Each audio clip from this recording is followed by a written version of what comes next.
लेकिन इसको समझने से पूर्व अपने दिमाग में जो पहले से पूर्वाग्रह बना हुआ है कि ये कोई बहुत बड़ी चीज है, कोई बहुत बड़ा भूत है, उसको उतार दीजिए दिमाग से, है ना। ये बिल्कुल पहले से ही आपसे गुजारिश की जा रही है कि इसे बहुत बड़ा बवंडर मत समझना। ये कोई यूपीएससी का एग्जाम नहीं है ना।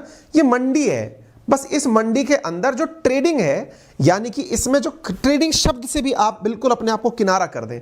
समटाइम्स आप और हम जैसे जो साधारण परिवार के लोग हैं, उन्हें ट्रेडिंग का अर्थ लगता है कि यार ट्रेडिंग का मतलब हो गया कि ये तो कुछ बहुत बड़ा काम होगा। अब केवल बाजार के अंदर खरीद फरोख्त शब्द को यूज करें अपने लिए कि जो ये खरीद फरोख्त है, बस इसके अंदर खरीद फरोख्त फिजिकल नहीं होता है। फिजिकल की जगह कैसे होता है? फिजिकल की जगह ये इलेक्ट्रॉनिक माध्यम से होता है।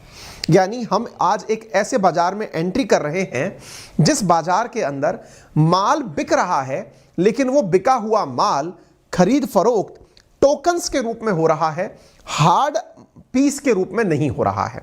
इसको आसान भाषा में समझाने के लिए मैं आप सबके लिए एक प्रयास करता हूं, शायद आप उससे इसे बेहतर तरीके से रिलेट कर पाएं। ऐसे बेहतर होगा आप इधर देखें। मैं इसको बिल्कुल टीचिंग के तर्ज पर ही समझाने की शुरुआत कर रहा हूं, आप इसे रिलेट करें। मान लीजिए कि मेरे पास में इतना सारा कोई सामान है, सामान कुछ भी हो सकता है मेरे पास। इस सामान में मेरे पास गेहूं हो सकते हैं, मान लीजिए 1000 किलो मेरे पास गेहूं है, ठीक है। हो सकता है मेरे पास चावल हो सकता है, 500 किलो हो सकता है मेरे पास चावल है। अच्छा, इस बात को जितना अच्छे से समझ जाएंगे, आज से आपकी बुनियाद बनना शुरू हो जाएगा। मैंने कहा कि मेरे पास में हो सकता है गेहूं हो सकता है चावल हो सकता है चांदी हो सकता है सोना हो सकता है दालें हो। मेरे पास कुछ ना कुछ तो है ना। ये जितने भी शब्द मैंने लिए, सोना चांदी चावल, ये सब एकदम प्राइमरी गुड्स की सी फीलिंग दिलाते हैं। यानी कि जो खेत से पैदा हो सकते हैं, माइन से पैदा हो सकते हैं, प्राइमरी गुड्स की सी फीलिंग दिलाते हैं। मैं मानता हूं कि मेरे पास ये भी संभावना है, जरूरी थोड़ी है कि मेरे पास गेहूं चावल ही हो सकता है मेरे पास बहुत सारे मोबाइल्स हो, मेरे पास हो सकता है बहुत सारे लैपटॉप्स हो, है ना। हो सकता है मेरे पास बहुत सारी ये जो वॉचेस हैं ये हो, मैं कुछ भी, और हो सकता है मेरे पास बहुत सारे एयरबड्स हो, है ना। ये भी हो सकते हैं। मेरे पास में हो सकता है मेरे पास 10,000 मोबाइल हो, ठीक है। मैं ये सब बातें क्यों बोल रहा हूं ना, इसके पीछे अभी लेके चलूंगा। तीसरी संभावना, भाई साहब मेरे पास हो सकता है एक होटल हो और उस होटल के अंदर हर दिन बहुत सारे गेस्ट रहने आते हो। यानी कि मेरे पास एक होटल हो जिसमें कि 500 कमरे हो, है ना, 500 रूम वाला होटल हो सकता है। या फिर हो सकता है मेरे पास में बसेस हो, 500 कमरे हो सकते हैं, 500 रूम हो सकते हैं, 500 बसेस हो सकती हैं, ठीक है। ये कर क्या रहा हूं मैं बताऊंगा अभी। हो सकता है तीसरी चीज, मेरे पास एक ऐसी वेबसाइट हो जिस पर रोजाना लाखों लोग आते हो। मेरे पास एक वेबसाइट हो जिस पर लाखों लोग रोजाना आते हो। या हो सकता है कि मेरे पास वेबसाइट के स्थान पर कोई यूट्यूब चैनल हो, है ना, जिस पर लाखों लोग रोज आते हो। ये भी हो सकता है, कुछ भी। मैंने ये चारों पांचों संभावनाएं लिख दी। अच्छा, मैंने ये जो लिखा ना आपके सामने बॉक्सेस बनाकर, इसके पीछे का एक बड़ा तर्क है, एक बड़ा कारण है क्यों कर रहा हूं मैं ये सब बकवास। इसके पीछे को समझते हैं थोड़ा सा। इसको समझने के लिए आप एक काम करिए।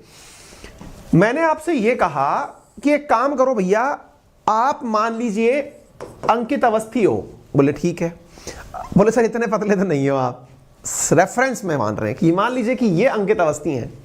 अब अंकित अवस्थी अपने पास के 1000 किलो गेहूं बेचने निकले। कहां जाएंगे बेचने के लिए? मंडी जाएंगे सर, गेहूं मंडी जाएंगे। बहुत बढ़िया। अनाज मंडी गए गेहूं लेकर के, ठीक है। मोबाइल और लैपटॉप वाले से पूछा कि भाई तुम्हारे पास 10,000 मोबाइल है, कहां जाओगे? बोले इलेक्ट्रॉनिक्स के मार्केट में जाऊंगा। लैपटॉप वाला कहां जाएगा? इलेक्ट्रॉनिक्स के मार्केट में जाएगा। मैंने इनसे पूछा, मैंने कहा भाई तुम बताओ कहां जाओगे? 500 रूम, 500 वाले बस स्टैंड पे जाऊंगा। मैं तो बस स्टैंड पे जाऊंगा, टूरिज्म डिपार्टमेंट के पास जाऊंगा, वहां पे जाके अपने कमरे लगा दूंगा। ठीक है साहब, इनको भी अपने ग्राहक मिल गए। मैंने वेबसाइट वालों से पूछा तुम कहां जाओगे? बोले इंटरनेट पे जाएंगे। हम कहां जाएंगे? तो बोले भाई ठीक है, तुम्हारा भी मार्केट हो गया। यानी सबको यह पता है कि उनका उपभोक्ता या उनके साथ व्यापार करने वाला व्यक्ति कहां मिलेगा। यह ऑलमोस्ट सबको पता है, चाहे वो गेहूं चावल बेच रहा हो, चाहे मोबाइल लैपटॉप बेच रहा हो, चाहे कमरे किराए पे दे रहा हो, चाहे वेबसाइट पर ट्रैफिक लेकर आ रहा हो। सबको कुछ ना कुछ आइडिया है कि उसका कंज्यूमर कहां रहता है, उसका कस्टमर कहां रहता है। यहां तक हम में से किसी को भी कोई दुविधा नहीं होनी चाहिए। चलिए मान लिया इतनी बात, आगे क्या कहना चाहते हो? आगे अब मैं ये कहना चाहता हूं कि मान लो ये सब की सब एक साथ इकट्ठे हो जाएं और ये कहने लगे कि सर हमें ना इन सब कामों से परे अपनी एक पहचान चाहिए और उस पहचान में कोई भी व्यक्ति कहीं पर भी बैठ करके व्यापार कर ले। थोड़ा सा ऊपर से चला गया, मतलब व्यापार कैसे कर ले? रूम में तो बस में तो बस के अंदर तो सवारियां ही आएंगी ना, रूम के अंदर तो रहने के लिए कोई गेस्ट ही आएगा ना। व्यापार कैसे हो जाएगा इसके अंदर? सब हो जाएगा। आज आप उसी व्यापार की बात करने वाले हैं। ये जितने भी लोग मैंने आपको यहां पर कमरों में बंद दिखाए या फिर बड़े बड़े ब्रैकेट्स दिखाए, मान लो कि गेहूं की इस कंपनी का नाम ए था जिसका ऑनर अंकित अवस्थी था। ये जो ब्रैकेट बनाया ना मैंने, इसका ऑनर अंकित अवस्थी था। अंकित अवस्थी चाहते हैं कि गेहूं तो बिक रहा है, कोई बात नहीं, लेकिन भविष्य में इस कंपनी के मालिक थोड़े ज्यादा लोग हो जाएं। भाई आप ऐसा क्यों चाहोगे कि आपको ज्यादा मालिक लोग मिल जाएं? मोबाइल वाला कहता है कि मोबाइल तो बिकते ही हैं, मैं चाहता हूं कि इन मोबाइल के खरीदारों की संख्या, खरीदारों की नहीं, मालिकों की संख्या बढ़ जाए।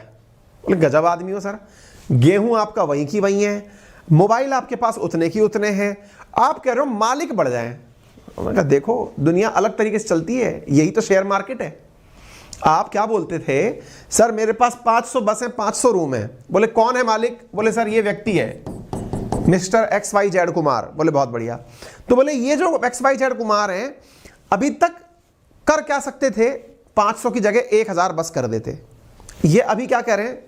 सर मेरे को ना मालिक बढ़ाने हैं, मेरे को ये सब चीजों पे फोकस नहीं करना। बोले यार गजब आदमी हो तुम यार, मालिक बढ़ाने पे फोकस कर रहे हो, चाहते क्या हो? बोले वेट करो, अभी तो चाहते क्या है वो तो समझ में आएगा आपको। बोले भाई मालिक बढ़ाना चाहते हो अगर, तो तुम्हारे दिमाग में कोई आइडिया होगा मालिक क्या करता है? बोले साहब मेरे से ज्यादा आप लोग जानते हो मालिक क्या करता है। बोले मालिक मालिक होता है? अरे बहुत सही सर, मालिक मालिक होता है, बट सर मालिक पैसे लेता है कि पैसे देता है? बोले कहना क्या चाहते हो? बोले फिर वही बात, मालिक पैसे लेता है कि पैसे देता है? बोले कमाती है कंपनी तो लेता है, नहीं कमाती है तो इन्वेस्ट करता है। बोले यही तो पकड़ना चाहते थे हम आपके साथ। मालिक जो भी व्यक्ति का है, जो भी बिजनेस का है, वो सैलरीड थोड़ी है कि वहां से सैलरी मांगेगा, सर मुझे सैलरी दे दो, मैं आपके लिए काम करना चाहता हूं। कि साहब मैंने इतने मोबाइल लेके आया था, मुझे साहब मैंने वहां से लिया था 50,000 रुपए, तनख्वाह दे दो मुझे। या मैं बस चलाता हूं तो मुझे ड्राइवर हूं, मुझे तनख्वाह दे दो ना। मालिक तो ये चाहेगा कि ये बसें जो है ना ये बढ़कर ज्यादा हो जाएं। बोले सर ये दिमाग तो सही है, आपने सही लगाया। तो मैं चाहता हूं कि भाई मेरे पास में मान लीजिए कि यहां पर मैं बैठा हुआ हूं, मैं चाहता हूं कि आप एक व्यक्ति और मेरे साथ आकर जुड़ जाएं, एक और एक हम 2 हो जाएं।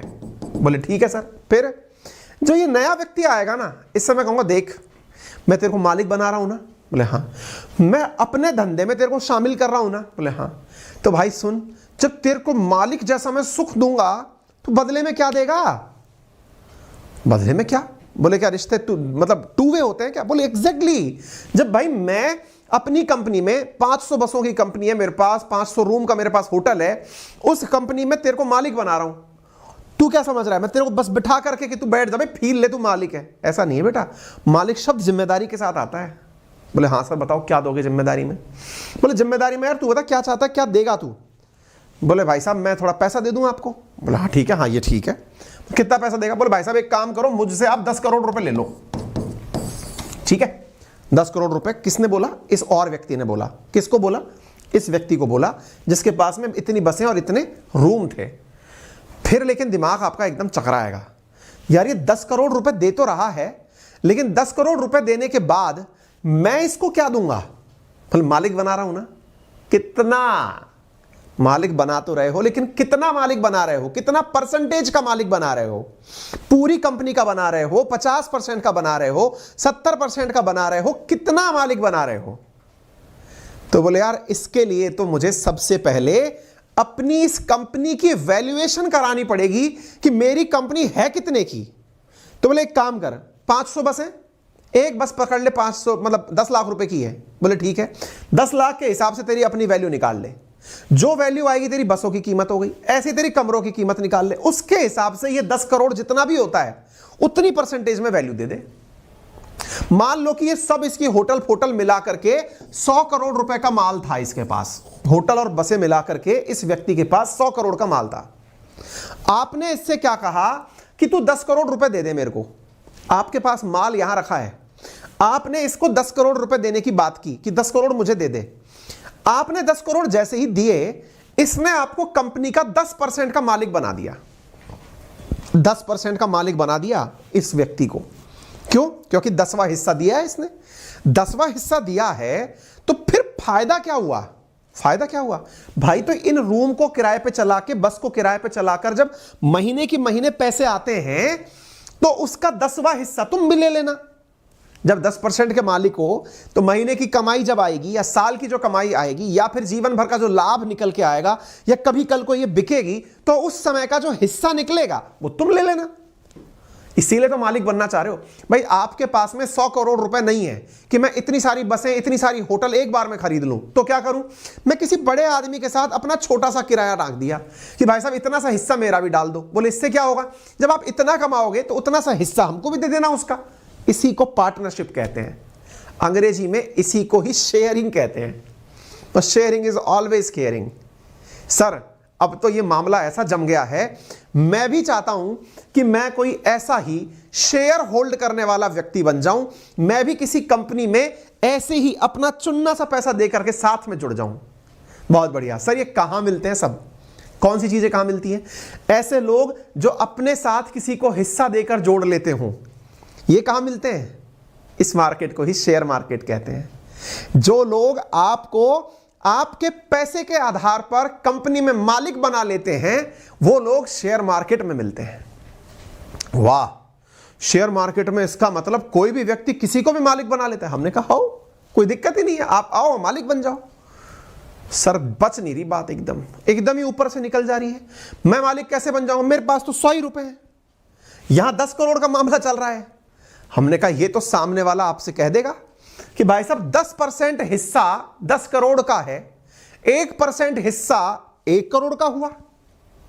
आपने कहा मेरे पास तो 1 ही लाख रुपया है। तो कोई बात नहीं भाई साहब, जब आपके पास 1 ही लाख रुपया है तो आप उस 1% का भी 0.001% मालिक बन जाओ। क्या बात कर रहे हो? मतलब इतना परसेंटेज में भी चलता है क्या? अरे साहब मैं कह रहा हूं आपके पास 10,000 रुपया है तो 0.0001 इतना परसेंट का मालिक बन जाओ। सर मेरे पास 1,000 रुपया है, अरे 0.00001% के मालिक बन जाओ। बनाएंगे मालिक ही। वाह सर ये तो गजब फीलिंग सी आ रही है। मतलब किसी के पास कितना भी पैसा हो उतना परसेंटेज का मालिक है। यही तो बात है। हम जब आपको कल कहे थे कि पेटीएम ने 2,000 रुपए में मालिक बनाया था लोगों को, पेटीएम ने शेयर मार्केट, कल वाला सेशन अगर देखा हो तो उसमें 2,000 रुपए के अंदर वो शेयर बांट रहा था। पता है कितने लोगों को उसने ऐसे शेयर बांटे थे? विचार करिए भाई साहब, लगभग 6.5 करोड़ लोगों को। कितने? लगभग 6.5 करोड़ लोगों को, कई जगह नंबर है 9 करोड़ लोगों को ऐसा मालिक बनाया था। वाह, मतलब मालिक भी बनाया और इत्तू सा मालिक बनाया। हमने कहा यार फिर गजब बात कर रहे हो आप इस। अच्छा बोले सर ठीक है मालिक बन गए, हम मुनाफा कमाएंगे, कमा लेंगे। हमने कहा और नहीं तो क्या, बहुत बढ़िया। लेकिन सर एक बात बताओ, ये भाई साहब इस 10 करोड़ का क्या करेंगे जो ले लिए थे अभी? इनसे जो 10 करोड़ लिए थे ये क्या करेंगे इसका? हमने कहा कुछ नहीं। क्या करेंगे तो मतलब? बोल सर इनके पास तो 100 करोड़ की वैल्यू पहले थी। वैल्यू थी बेटा, जेब में पैसा नहीं था इनके, बसें थी, कमरे थे, जेब में रोकड़ा नहीं था। तभी तो जाकर के इनको पार्टनर की जरूरत पड़ी, तभी तो शेयरिंग की जरूरत पड़ी। बोले अच्छा कैश नहीं था, और नहीं तो क्या। कोई भी कंपनी जब आईपीओ में जाती है तो उसके पीछे का बहुत बड़ा कारण यही होता है कि वो जाकर के लोगों से कैश मांगती है, भैया पैसा दो, हमें आपको मालिक बनाती हूं। सर फिर कैश आ गया फिर क्या करेगा? भाई साहब ये समझदार है, इसको पता था कि बेटा तुम हमारे 100 में से 10% हिस्सा मांग रहे हो, 100 में से 10% हिस्सा मांगोगे यानी कि कल को मैंने 100 रुपए कमाए तो 10 रुपए तुमको देने पड़ेंगे। तुम चिंता मत करो, तुम एक बार 10 करोड़ रुपए दो मुझे एक बार। आपने 10 करोड़ इसको पकड़ाए, जैसे ही 10 करोड़ आपने इसको पकड़ाए, इसने क्या किया? उस 10 करोड़ से 10 और बसें नहीं 100 और बसें खरीदी 10-10 लाख रुपए की, छोटी मिनी बस खरीद लाया। क्या बात कर रहे हो? और नहीं तो क्या, वो बसें ले आया, इसका तो ओवरऑल कारोबार बड़ा हो गया। 100 बसेस से जो कमाई हुई, उस कमाई के आधार पर उसको तो 10% ही देना था, लेकिन जो कंपनी का साइज इतना बड़ा हो गया, जो नया काम शुरू किया, उसका 90% का लाभ इस बड़े वाले व्यक्ति को हो गया, पहले वाले को। सर ये तो तगड़ा मामला है, तो आप हल्के में ले रहे हो क्या? इसी को तो मार्केट कैपिटलाइजेशन कहते हैं आप, कि मार्केट के अंदर उसके शेयरों का भाव इतना बड़ा बन गया क्योंकि उसने तो काम फैला दिया। काम फैला दिया तो हर व्यक्ति कहता फिर रहा है मैं तो इतना परसेंटेज का मालिक हूं, इतना परसेंटेज का मालिक हूं, तो ले भाई तेरी वैल्यू ले जा। बोले सर एक बात बताओ, ये तो एक कंपनी की कहानी सुनाई आपने, ऐसी कितनी कंपनियां हैं? हमने कहा कितनी भी हो, कोई कंपनी अनाज बेचने वाली हो, कोई कंपनी इलेक्ट्रॉनिक्स बेचने वाली हो, कोई कंपनी वेबसाइट बेचने वाली हो, सब शेयर मार्केट में घुस जाती हैं, सब मालिक बनाने के लिए घुस। सर कितनी कंपनियां हैं, मतलब आप एक बार के लिए बता दो लगभग कितनी कंपनियां हैं, और ये शेयर मार्केट जाना किस नाम से जाता है, कहां है ये शेयर मार्केट? Very good. अब इन सवालों के अंतिम में तुरंत आंसर जान लीजिए। भारत में 2 बड़े शेयर मार्केट हैं, एक का नाम है बॉम्बे स्टॉक एक्सचेंज और एक का नाम है नेशनल स्टॉक एक्सचेंज। इसका पूरा इतिहास, इसकी पिक्चर, कहानी, ये सब हम आपके लिए लिख कर लाए हैं, सब दे देंगे आपको, क्या है, कहां पर है बॉम्बे स्टॉक एक्सचेंज। जिनको तथ्यात्मक रूप से पढ़ना है ना, उनके लिए कंटेंट हमने पूरा तैयार किया है। स्टॉक एक्सचेंज सबसे पहले कहां शुरू हुआ, पेड़ के नीचे शुरू हुआ, शेयर मार्केट कैसे बना, ये सारा कंटेंट आपको बन जाएगा कैसे हुआ।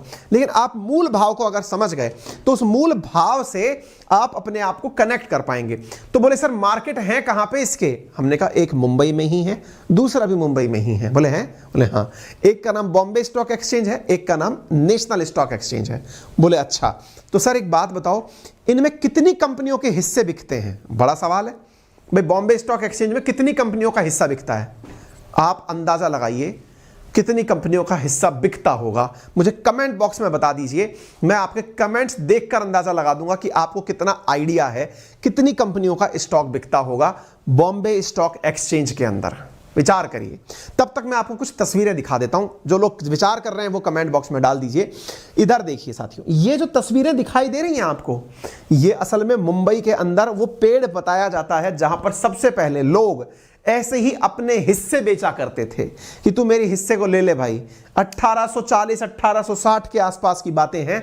मुंबई इस प्रकार से हुआ करता था, सामने समुद्र के माध्यम से व्यापार हुआ करता था, व्यापारी लोग यहां बैठते थे, लोगों को हिस्सेदारियां ऐसे ही बेचा करते थे, सामान को ऐसे ही क्रय विक्रय किया करते थे। बाद में वो लोग जाकर के हाँ भाई कोई 5000 बोल रहा है, कोई 10,000 बोल रहा है, कोई 9,000 बोल रहा है, सब अपने अपने लेवल पर चल रहे हैं।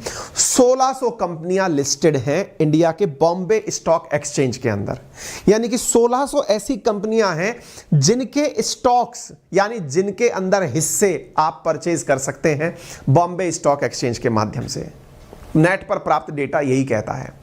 ऐसे ही नेशनल स्टॉक एक्सचेंज के बारे में भी है, इंटरनेट पर प्राप्त डेटा ऊपर नीचे, क्योंकि कोई फिक्स नंबर नहीं है, हर दिन कोई ना कोई नई कंपनी ऐड हो रही है, कोई ना कोई कंपनी हट रही है।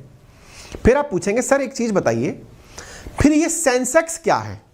मैंने कहा बहुत बढ़िया। मैंने कहा एक बात बताओ, आलू प्याज का भाव क्या है? बोले आप जब भी शेयर मार्केट पढ़ाने बैठते हो आप आलू प्याज ले आते हो। हमने कहा इतना ही आता है मेरे को, तो आलू प्याज के अंदर आपको मार्केट का भाव पता है, साहब आलू 50 रुपए किलो, 20 रुपए किलो, 100 रुपए किलो, इतने रुपए क्विंटल, फलाने रुपए क्विंटल, इसी तरह से डिस्कस करते हो? बोले हाँ। अब मैं इस शब्द को बदल देता हूं, आलू प्याज की जगह मैं अब आपसे पूछता हूं सब्जी का भाव क्या है? बोले सब्जी में तो बहुत सारी सब्जियां आती हैं सर। अरे बताओ तो सही भाई, मैंने अभी तो आलू प्याज किया था ना आपके सामने, 20 50 40 इस तरह से। बोले हाँ। अब मैं सब्जी बोल रहा हूं, सब्जी में क्या आएगा? आप सब ले लेंगे सर, गोभी ले लो, पत्ता गोभी ले लो, सलगम ले लो, जो लेना है आपको खिलाओ। बहुत बढ़िया। मैं आपसे यह पूछूं कि सब्जियां महंगी हो गई कि सस्ती हो गई? क्या आप आलू प्याज को देखकर यह कह दोगे क्या सब्जियां महंगी हो गई कि सस्ती हो गई? हो सकता है आलू महंगा हुआ हो, टमाटर सस्ता हो गया हो सकता है मूलियां महंगी हुई हो, बैंगन सस्ते हो गए हो। ओवरऑल सब्जियां महंगी हो गई या सब्जियां सस्ती हो गई ये कैसे कह पाओगे? जब सब सब्जियों का भाव एक साथ बढ़ने लगे तब कहा जाता है सब्जियां महंगी हो गई। बहुत बढ़िया सर, तो कहना क्या चाहते हो?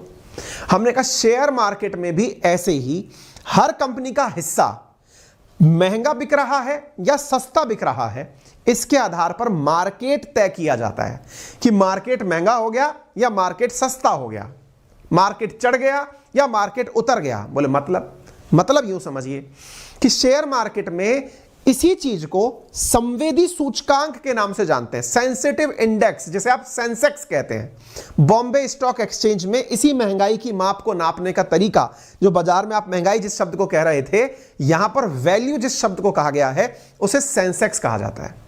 बोल सर ये सेंसेक्स क्या करता है? कुछ नहीं भाई, सेंसेक्स उतना ही सिंपल है जैसे सब्जी का भाव। बोले क्यों?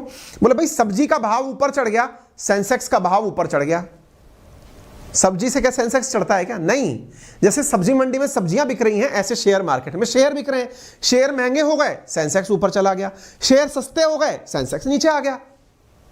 अच्छा, तो सब्जियां सस्ती होने का मतलब शेयर मार्केट में जो मंदी है वो एक प्रकार से सब्जियां सस्ते होने जैसा है। हमने कहा बिल्कुल, लेकिन सर एक बात बताएं। बोले बताओ। हर बार तो ऐसा नहीं होता कि सब सब्जियां एकदम सस्ती हो जाए, सब सब्जियां एकदम महंगी हो जाए। सीजन के हिसाब से भी तो होता है सर। अभी इस समय हरी सब्जियां सर्दी के अंदर सस्ती हैं, गर्मी में मिलेंगी ही नहीं, मिल भी गई तो बहुत महंगी मिलेंगी। ये क्या मतलब हुआ? गाजर इस समय खूब बढ़िया से बना के खाओ, लेकिन पता चले गर्मियों में मिल ही नहीं रही, मिल रही है तो बहुत महंगी मिल रही है। सीजन का फर्क पड़ता है। हमने कहा बहुत सही। शेयर मार्केट में भी फर्क पड़ता है। शेयर मार्केट जो बॉम्बे स्टॉक एक्सचेंज है उसमें मात्र 30 कंपनियां ही ऐसी हैं जिनको देख करके यह कहा जाता है कि सेंसेक्स ऊपर चला गया या 30 से नीचे चला गया। बोले मतलब कंपनियों का भाव जब निर्धारित होता है तो महंगाई का निर्धारण केवल 30 कंपनियों को देखकर ही होता है। बोले मतलब कहना क्या चाहते हो?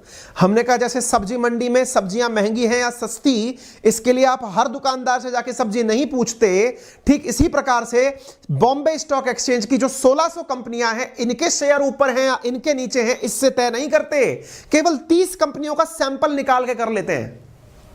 ओ भाई साहब, फिर ये 30 कंपनियां कौन सी हैं महाराज? बहुत बढ़िया, ये बिल्कुल वैसे ही है जैसे सब्जी मंडी के अंदर हर दूसरा व्यक्ति आलू खरीदेगा, ऐसे ही सेंसेक्स में जो सबसे ज्यादा मार्केट में जिनका माल बिकता है या जो सबसे अच्छा परफॉर्म करने वाली कंपनियां होती हैं, उन कंपनियों को 30 कंपनी में डाल दिया जाता है। तो सेंसेक्स के अंदर 30 कंपनियों का ही मार्केट चढ़ता हुआ और उतरता हुआ चेक किया जाता है। कुछ गुस्सा? 1600 कंपनियों का कोई लेना देना नहीं है। तो बोले सर इसका मतलब 30 कंपनियों में अगर बढ़त है तो कहा जाता है मार्केट उछाल पर है। हमने कहा हां। तो क्या इसका मतलब यह है क्या जो बाकी 1570 कंपनियां बच गई वो डूब गई हैं या वो भी ऊपर चढ़ रही हैं? हमने कहा ऐसा संभव ही नहीं है। शेयर मार्केट में लोग इसीलिए मात खाते हैं। यानी शेयर मार्केट में जो लोग लॉस में रहते हैं या मात खाते हैं, उसके पीछे का जो सबसे बड़ा कारण है वो ये है कि वो न्यूज एंकर को चिल्लाता हुआ देखते हैं। क्या चिल्लाता हुआ देखते हैं? कि आज मार्केट में वो रही, तेजी रही, सेंसेक्स चढ़ गया, तो लोग सोचते हैं सेंसेक्स चढ़ गया इसका मतलब मार्केट अच्छा हो गया है, चलो कुछ खरीद लेते हैं या कुछ बेच देते हैं। एग्जैक्टली ऐसे ही आज मार्केट में मंदी है, माल बेच देते हैं या खरीद लेते हैं। अरे उन 30 कंपनियों को देखकर अंदाजा मत लगाओ महाराज। तो बोले फिर? अरे वहां 1600 कंपनियां हैं, सबके अंदर एक जैसा हाल नहीं होगा। सबकी सब कंपनियां एक साथ ऊपर और एक साथ नीचे नहीं आती हैं। ये 30 कंपनियां तो एक प्रकार से चुनाव के बाद में जो एग्जिट पोल आते हैं उस तरह से है। एग्जिट पोल सही भी होते हैं, एग्जिट पोल गलत भी होते हैं। अभी गुजरात का और हिमाचल का चुनाव आपने देख लिया। किसी भी मतलब एग्जिट पोल में यह नहीं कहा गया था कि गुजरात में इतना बड़ा नंबर लेकर के बीजेपी आ जाएगी, और किसी में यह भी नहीं कहा गया था कि स्पष्ट बहुमत लेकर हिमाचल में कांग्रेस सरकार बना लेगी। एग्जिट पोल सुने थे? एग्जिट पोल के आधार पर कोई निर्णय हुआ? नहीं हुआ। एग्जैक्टली शेयर मार्केट के साथ ऐसा है। लोग सेंसेक्स में 30 कंपनियां देख करके यह समझने की कोशिश करते हैं कि मार्केट अच्छा है और मार्केट बुरा है। अरे भाई बाकी कंपनियां भी बहुत अच्छा कर रही हैं, समझे? कोरोना काल में सोच के देखिए, बहुत सी कंपनियां ऐसी थी जिनके साथ में ऑफलाइन डीलिंग होती थी, वो पिट गई। टूरिज्म की कंपनियां पिट गई, लेकिन उसी समय पर जो ऑनलाइन कंपनियां थी वो हिट हो गई। इसका मतलब ये थोड़ी कि सेंसेक्स में टूरिज्म की कंपनी नीचे आ गई तो आप दूसरी कंपनी में इन्वेस्ट नहीं करोगे भाई। तो इसलिए मार्केट पढ़ने की जरूरत होती है, इसीलिए तो आपको करंट अफेयर्स पढ़ने की जरूरत होती है, ताकि आपको यह पता रहे, न्यूज पढ़ने की जरूरत होती है कि डिमांड किस चीज की चल रही है। कॉमन सेंस था कि उस समय पर, जिस समय कोरोना आया, यदि किसी व्यक्ति ने उस समय पर दवाओं की कंपनियों में इन्वेस्टमेंट किया था तो डेफिनेटली वो वैल्यू ऊपर चढ़ाएगा। अगर किसी कंपनी ने HP, डेल ऐसे लैपटॉप्स के जो कंपनियों के ब्रांड्स थे उनमें इन्वेस्ट किया, डेफिनेटली ऊपर लेके जाएगा। कॉमन सेंस है ना। मार्केट से आपने सेंस निकाल लिया कि ये माल बिकेगा भाई, क्योंकि सीजन ऐसा आ गया। ये जो समझ जिस व्यक्ति में आ जाती है ना, वो स्पेसिफिक होकर के चीजों में ट्रेड करता है, वो इस भावना में बहकर नहीं करता मार्केट गिर गया या मार्केट चढ़ गया। इसको भी आपको अपने दिमाग में बिठाना है। फिर सर ये निफ्टी 50 क्या है? इसी का बड़ा भाई है। जैसे नेशनल स्टॉक एक्सचेंज, जैसे बॉम्बे स्टॉक एक्सचेंज में सेंसेक्स चलता है, ऐसे ही नेशनल स्टॉक एक्सचेंज में निफ्टी 50 चलता है। जैसे सेंसेक्स में 30 कंपनियां थी, ऐसे नेशनल स्टॉक एक्सचेंज में 50 कंपनियां हैं। वहां पर 50 कंपनियों के आधार पर तय किया जाता है, लेकिन वो 50 होंगी कौन, ये वो खुद डिसाइड करते हैं। हालांकि दोनों ही सेबी के द्वारा रेगुलेटेड हैं, लेकिन मार्केट के अंदर जो लोग बैठे हुए हैं वो इसे डिसाइड कर लेते हैं। तो बोले उसमें कितनी कंपनियां रजिस्टर्ड हैं? उसमें भी बहुत हजारों की संख्या में कंपनियां रजिस्टर्ड हैं, लेकिन दिखाते 50 को ही हैं। उन्हीं से ही निफ्टी ऊपर चला गया, निफ्टी नीचे चला गया। ये उम्मीद है आपको शब्द समझ में आ जाए। समझ में आई बात? पहले इस टॉप 50 के, टॉप 30 के अंदर यस बैंक का नाम हुआ करता था, अब यस बैंक नहीं है इसके अंदर। बात समझ रहे हैं आप? तो आपको मार्केट के अंदर जो शेयर मार्केट शब्द मैंने आपसे कहा, उम्मीद है कि इसकी एक समझ आपके मन में बैठी होगी। आ गई बात समझ में? जानकारी पसंद आई? आ गई है तो कृपया करके वीडियो को लाइक कर दीजिए, साझा कर दीजिए साथियों के साथ। चैनल पर नए हैं तो सब्सक्राइब भी कर लीजिए। बाकी अपना प्यार हमें देने के लिए तहे दिल से धन्यवाद।